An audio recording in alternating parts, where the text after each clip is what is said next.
ایک ہی بات کرنے کی ضرورت ہے کہ تمہیں مرنا ہے. جب تک مرنے کی تلوار آپ کے اوپر نہیں ہوگی آپ کا قبلہ درست نہیں ہوگا. یہ ذہن میں رکھیے گا.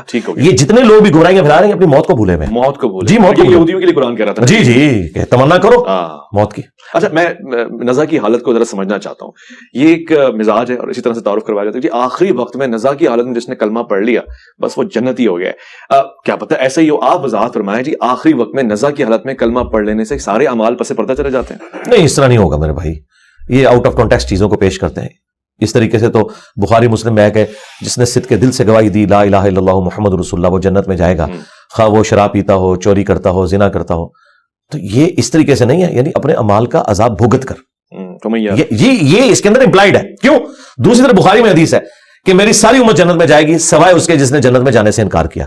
خود ہی انکار کیا. صحابہ نے کہا کہ من ابا یا رسول اللہ, کس نے کون انکار کرے گا. آپ نے فرمایا جس نے میری اطاعت کی وہ جنت میں جائے گا اور جس نے میری نافرمانی کی اس نے خود ہی انکار کر دیا. یعنی زبان حال سے انکار کر دیا. شستہ اردو میں اس کے لیے لفظ ہوگا گویا کہ اس نے انکار کر دیا.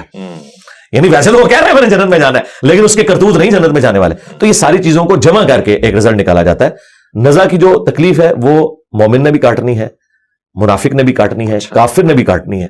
بخاری مسلم کے جب الفاظ ہیں عائشہ کہتی ہیں کہ جب سے میں نے نبی علیہ السلام کو نزا کی تکلیف میں دیکھا ہے میں تعجب نہیں کرتی, لیکن وہ تکلیف جھیلنا آسان ہو جائے گا اہل ایمان کے لیے. اچھا جھیلنا آسان ہو جائے گا, وہ دکھا دیا جائے گا. ہاں وہ دکھا دیا جائے گا. آہستہ آہستہ سارے معاملات اس کے لیے سیٹل ڈاؤن ہو جائیں گے. ظاہر دنیا میں تکلیف تو ہوتی ہے میرے بھائی, آپریشن کی بھی تکلیف ہوتی ہے, لیکن وہ ایک چیرا جو لگتا ہے نا آپ کو وہ ایک لمبے آرام کے لیے ہوتا ہے, اس کے بعد سکون ہو جاتا ہے. تو یہ بہرحال ایک ایگزٹ تو ہے دنیا میں اللہ تعالیٰ نے, اور اللہ تعالیٰ ثابت قدم کرے گا. تو قرآن میں واضح ہے کہ اللہ تعالیٰ دنیا میں اور آخرت میں اہل ایمان کو ثابت قدم رکھے گا. قبر کے سوالات کے اندر بھی ثابت قدم رکھے گا. یہی آیت نبی علیہ السلام نے عذاب قبر کے کانٹیکسٹ میں تلاوت کی تھی. بخاری مسلم میں حدیث ہے کہ اللہ تعالیٰ دنیا میں بھی اور آخرت میں بھی ثابت قدم رکھے گا. من ربک ما دینک ما کنت تقول فی حق ھذا الرجل. یہ ان ساری چیزوں میں اب بات سے بات نکل آتی ہے. میں بڑا معذرت خواہ ہوں, تمام احادیث میں صرف ایک ہی حدیث میں یہ 3 سوالات مجھے سنائی دیے ہیں. ویسے صرف اللہ کے رسول کے بارے میں سوال ہے اور یہ 3 ایک ہی صحابی سے روایت ہے. اس پہ ذرا روشنی ڈال دیں کہ 3 سوالات ہوں گے اللہ کے رسول کو دکھا کے ہوں گے, تصویر دکھا کے ہوں گے, یا سامنے قبر میں حضور صلی اللہ علیہ وسلم کی حاضری ہوگی؟ نہیں, قبر میں تو نبی علیہ السلام کی حاضری کا لفظ بولنے گستاخانہ ہے. اچھا, بریلویوں کی ڈاکٹرن میں یہ کہتے ہیں نبی علیہ السلام حاضر و ناظر ہے. کیا نبی علیہ السلام ہمارے سامنے حاضر ہوں گے یا تشریف لائیں گے؟ تو حاضر و ناظر لفظ ہی گستاخانہ ہے. لے جاؤ بریلویوں. ہاں وہ بھی کیا دن تھے, ہم بھی ایک جن تھے. آج ہم دیو ہیں, جنوں کے بھی پیو ہیں, ہم بھی بریلوی رہے ہیں. یہ حاضر کا لفظ ہی گستاخانہ ہے. نبی علیہ السلام ہمارے سامنے حاضر, او بھائی ہم اپنے نبی کے سامنے حاضر ہوں, ٹھیک ہے نا. تو یہ لفظی گستاخانہ ہے, اس کی تو کوئی اصل ہی نہیں. اب آ جائے قبر کے حوالے سے. جامع ترمذی میں موجود ہے 3 سوال ہوں گے. من ربک ما دینک من نبیک. وہاں یہ الفاظ ہے من نبیک. یہ ما کنت تقول فی حق ھذا الرجل, یہ الفاظ بخاری کے اندر موجود ہے, ٹھیک ہے. اور اس کا کچھ حصہ سنن داؤد میں, اس میں وہ 3 سوال ہیں, ٹھیک ہے. بخاری میں اگر ایک سوال ہے اس کا یہ مطلب نہیں باقی 2 ختم ہو گئے, اس لیے کہ بخاری میں حدیث کا صرف وہ حصہ رپورٹ ہوا ہے. یہی وہ چیز ہے کہ ساری حدیث ایک جگہ جمع کی جاتی ہیں, جس طرح قصہ آدم اور ابلیس قرآن میں 7 دفعہ ہے. کچھ الفاظ ایک سورت میں, سورۃ الاعراف تفصیلی ہے, سورہ حجر اور سورہ صاد یہ تفصیلی مقامات ہیں, لیکن مختصر مقامات بھی ہے. سورۃ البقرہ مختصر ہے, سورہ بنی اسرائیل مختصر ہے, ٹھیک ہے, سورہ طٰہٰ مختصر ہے. کچھ الفاظ وہاں پہ ہیں, کچھ وہاں پہ نہیں موجود, سب کو جمع کیا جائے گا.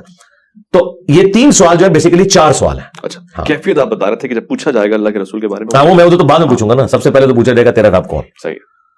تو جو مؤمن ہے تو وہ کہے گا ربی اللہ, اور دین میرا اسلام ہے, اور نبی علیہ السلام کے بارے میں کہے گا وہ محمد رسول اللہ صلی اللہ علیہ وسلم, وہ تو اللہ کے رسول محمد ہے صلی اللہ علیہ وسلم. دنیا کی کسی حدیث کی کتاب میں یہ موجود نہیں ہے کہ نبی علیہ السلام تشریف لائیں گے یا آپ کی شکل مبارک دکھائی جائے گی. اچھا, یہ انہوں نے خود ڈیٹیکٹ کیا ہے. وہ کہتے ہیں جو یہ ہاذا کا سیگا نا, تو ہاذا کا لفظ جو ہے وہ اس کے لیے استعمال ہوتا ہے جو سامنے موجود ہو. ہم کہتے ہیں بالکل آپ کی بات غلط ہے. کیوں؟ بخاری کے اندر جب عبداللہ ابن عمر نے یزید کی بیعت کی تو انہوں نے سیم لفظ استعمال کیا ھذا الرجل, حالانکہ وہ بیٹھا تھا شام میں, یہ مدینہ میں تھے. یعنی ھذا الرجل سے مراد جس کا کہ ذکر ہو رہا ہے, خواہ وہ غائب میں بھی موجود ہو. عربی لغت میں ھذا جی استعمال ہو جاتا ہے. اچھا, اور اس پر ترا یہ کہ جواب میں وہ ھذا محمد رسول اللہ تو نہیں کہتا, وہ غائب کا صیغہ استعمال کرتا ہے, ہوا محمد رسول اللہ. تو جواب ہی بتا رہا ہے, ورنہ تو کہ ھذا محمد رسول اللہ, وہ کہتا ہے ہوا محمد رسول اللہ. اچھا, مفتی احمد جان نعیمی جو پوتا شاگرد ہیں اعلیٰ حضرت کے, انہوں نے جال حق میں لکھا ہے کہ اگر نبی علیہ السلام سامنے موجود نہیں ہے تو اس مردے کو چاہیے کہ وہ کہے ای الرجل, کس مرد کے بارے میں پوچھ رہے ہو. تو جب وہ پوچھ رہے ہیں نا اس مرد کے بارے میں کیا کیتا ہے, تو مراد ہی وہ سامنے موجود ہے, ورنہ تو اس کا پہلا سوال ہی ہونا چاہیے تھا کہ کس کی بات کر رہے ہو بھائی, کہنا کیا چاہ رہے ہو. تو ہم نے مفتی صاحب کا یہ اعتراض دور کر دیا. مسند احمد میں ایک حدیث ہے, یہی حدیث کا ایک طریق مسند احمد میں ہے, اس میں الفاظ ہے کہ وہ کہتا ہے کہ تم کس مرد کی بات کر رہے ہو, تو وہ کہتے ہیں الذی بعث فیکم, اچھا جو تم میں مبعوث کیا گیا تھا پیغمبر بنا کر. اور یہ الفاظ ابو داؤد میں بھی موجود ہے کہ وہ پوچھتا ہے کہ کس مرد کی بات کر رہے ہو, یعنی کسی غائب کا ذکر ہو رہا ہے, کسی غائب کا ذکر. پھر وہ کہتا ہے ہوا محمد رسول اللہ, جواب ہی بتا رہا ہے ہوا, وہ تو اللہ کے رسول محمد ہے, ورنہ ہوتا ہاذا محمد رسول اللہ, غائب کی ضمیر, غائب کی ضمیر. تو یہ بالکل کلیئر ہے, یہ بالکل فراڈ ہے. بریلویوں نے کہا کہ نبی السلام تشریف لاتے ہیں, دیوبندیوں نے کہا شکل مبارک دکھائی جاتی ہے. جھوٹ بول رہے ہیں, ایسی کوئی بات نہیں ہے. اور ہم آپ کو دلیل ایک اور دیتے ہیں, بخاری مسلم حدیث ہے, ایک حبشیہ عورت تھی جو مسجد نبوی کی صفائی کیا کرتی تھی, فوت ہو گئی. صحابہ کرام نے رات کو جنازہ پڑھ کے اسے دفنا دیا. چند دن گزرے, نبی السلام نے کہا وہ عورت میں نہیں دیکھ رہا. ان کا یا رسول اللہ تو فوت ہوگی. ہاں فرمایا تم نے مجھے نہیں بتایا. نبی الاسلام کے لیے اس کی اہمیت یہ ہے کہ وہ صفائی کرنے والی ہے. تو صحابہ کرام کہتے ہیں ہم نے ہلکا جانا اس عورت کو, لیکن حضور نے اس کو امپورٹنس دی کہ مسجد کی صفائی کرتی ہے. آپ نے کہا مجھے اس کی قبر پہ لے کے جاؤ. آپ قبر پہ گئے, بخاری مسلم کے الفاظ ہے, آپ نے جنازہ پڑھا دوبارہ خود, اور واپس پلٹ کے آپ نے فرمایا یہ قبریں اندھیروں میں ڈوبی ہوئی تھی, اللہ تعالیٰ نے میرے جنازہ پڑھنے کی برکت سے انہیں نور سے بھر دیا. اچھا, سبحان اللہ کا مطلب یہ ہے کہ وہ کافروں کی قبریں نہیں تھی. کافر کی قبر میں نور نہیں آ سکتا. مسلمان کی قبریں اس زمانے میں اندھیرے سے بھری ہوئی تھی. اور آج لوگ کہہ رہے ہیں جو کچھ بھی ہے تیرے محبوب کی امت سے. بھائی محبوب کے زمانے کے لوگ بھی اگر کام غلط کریں گے تو اندھیروں میں ڈوبی ہوئی ہوں گی, تو تشائی کوئی نہیں. ہاں, اگلی بات, نبی الاسلام اگر اس کی قبر میں خود تشریف لے گئے تھے تو آپ صحابہ سے کہتے کہ ہاں ہاں یار وہ 3-4 دن پہلے فوت ہوئی تھی, میں قبر میں گیا تھا, تو تم نے مجھے بتایا کیوں نہیں؟ تو آپ نے تو یہ بات نہیں کی, آپ نے تو قبر کی جگہ بھی ان سے پوچھی ہے. تو اگر آپ قبر میں گئے ہوتے تو آپ کو پتا ہوتا نا میں قبر میں گیا تھا. یہ سب کچھ جھوٹ ہے.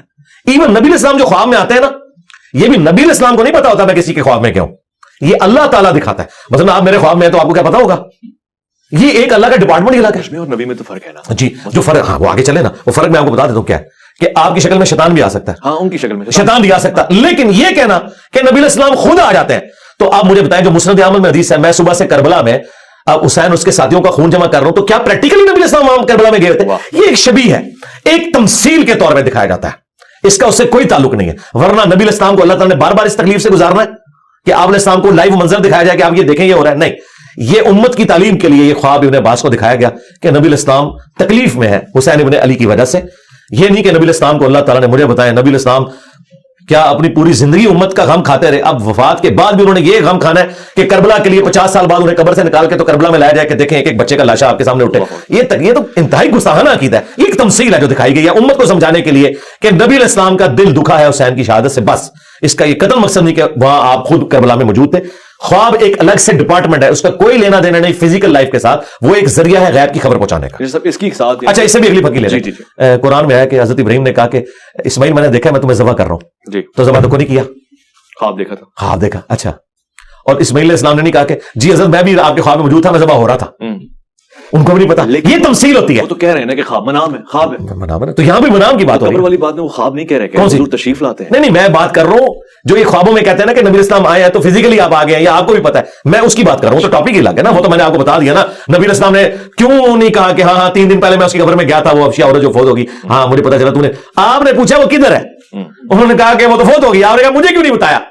تو نعوذ باللہ آپ یہ کہنا چاہ رہے ہیں کہ نبی اسلام تو ایکٹنگ کر رہے تھے, نعوذ باللہ. نہیں, ایسی بات نہیں. بالکل جی, بعض اوقات پوچھنے کا ہر دفعہ یہ مقصد نہیں ہوتا کہ میں لا علم ہوں, مثلا خدا اس کے لیے کوئی کرائم ہاتھ میں کیا ہے, جی اس میں کرائم ہونے چاہیے نا, یہاں پہ کوئی کرائم نہیں ہے نا, اس میں کرائم نہیں ہے نا. اچھا, اس پہ بھی آپ مجھ سے لے لیں, یہ سلونی والی بات کرتے ہیں, اس میں الفاظ ہیں جب تک میں ممبر پہ موجود ہوں تو مجھ سے جو پوچھو گے میں بتاؤں گا.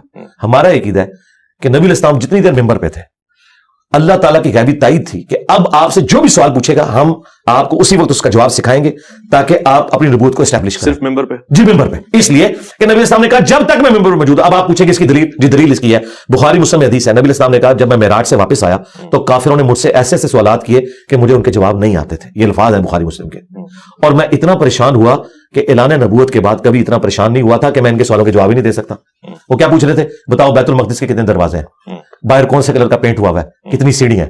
جو شخص ایک رات میں گیا اور وہ بھی برزخی طور پہ, وہ اتنی ساری چیزوں کا حساب کیسے رکھ سکتا تھا. تو بخاری مسلم کے الفاظ ہیں جب انہوں نے سوال کیے مجھے جواب نہیں آ رہے تھے, میں اتنا پریشان ہوا کہ مجھے جھوٹا کہیں گے.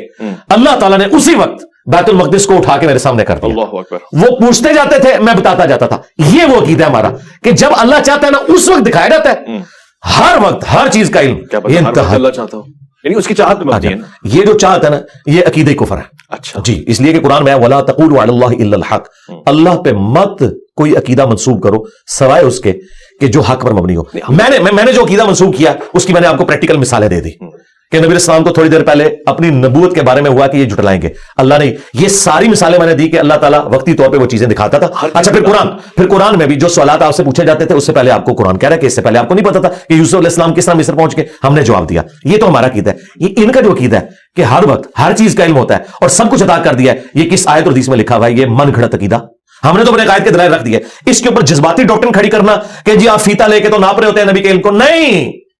قرآن جگہ جگہ کہہ رہا ہے کہ تم سے قیامت کے بارے میں پوچھتے ہیں, ٹھیک ہے, تم اللہ کے پاس ہے. یہ ہے جی وہ علم جو نہیں ہے نبی کے پاس. اچھا آپ بھی مانتے ہیں کہ نبی السلام کے پاس قیامت کا علم نہیں قرآن کی روح سے؟ وَيَقُولُونَ مَتَىٰ هَٰذَا الْوَعْدُ, نہیں علم غیب تو مانتے ہیں. الگ موضوع چلا گیا. وَيَقُولُونَ مَتَىٰ هَٰذَا الْوَعْدُ إِن كُنتُمْ صَادِقِينَ قُلْ إِنَّمَا الْعِلْمُ عِندَ اللَّهِ. ایک چیز میں نے ثابت کر دی نا, آپ کی ڈاکٹرن ٹوٹ کی ماں کا نام یکون کی, کیونکہ آپ نے کہا ہر چیز کا علم ہے. قرآن کہہ رہا ہے کہ نبی تم سے قیامت کا اس طرح پوچھ رہے ہیں جس طرح تم دھاگ لگا کے بیٹھے ہوئے ہو. تم فرماؤ اس کا علم تو اللہ کے پاس ہے. اللہ جب جسے چاہے گا ظاہر کر دے گا. قرآن پورے کا پورا یہ کہہ رہا ہے کہ قیامت کا علم نبی اسلام کو نہیں دیا گیا بلکہ نشانیاں صرف بتائی گئی ہیں. نہ سن بتایا گیا, نہ تاریخ بتائی گئی, نہ یہ بتایا گیا کہ کتنی انسانیت پیریڈ گزارے گی تو قیامت آئے گی. یہ تو ایک واضح چیز قرآن میں آئی ہے نا, اس کا انکار تو کفر ہے نا. لیکن آج آپ بریلویوں سے پوچھیں, جال حق میں مفتی احمد خان نیمی سے جب پوچھا گیا بھی بتاؤ یہ قیامت تو نکل ہے نا, تم کہہ رہے تو فیتا فیتا تو اللہ نے مار دیا. تو اس نے کہا کہ یہ رسول اللہ کی محبوبیت کا تقاضا ہے کہ مرنے سے پہلے اللہ تعالیٰ نے حضور کو قیامت کا بھی بتا دیا ہوگا خود سے. وَلَا تَقُولُوا عَلَى اللَّهِ إِلَّا الْحَقَّ. یہ کذاب اللہ کے اوپر جھوٹ باندھتے ہیں. ٹھیک واضح ہو گیا. آپ نے شہیدوں کا ذکر کیا اور دار موت کا ہمارا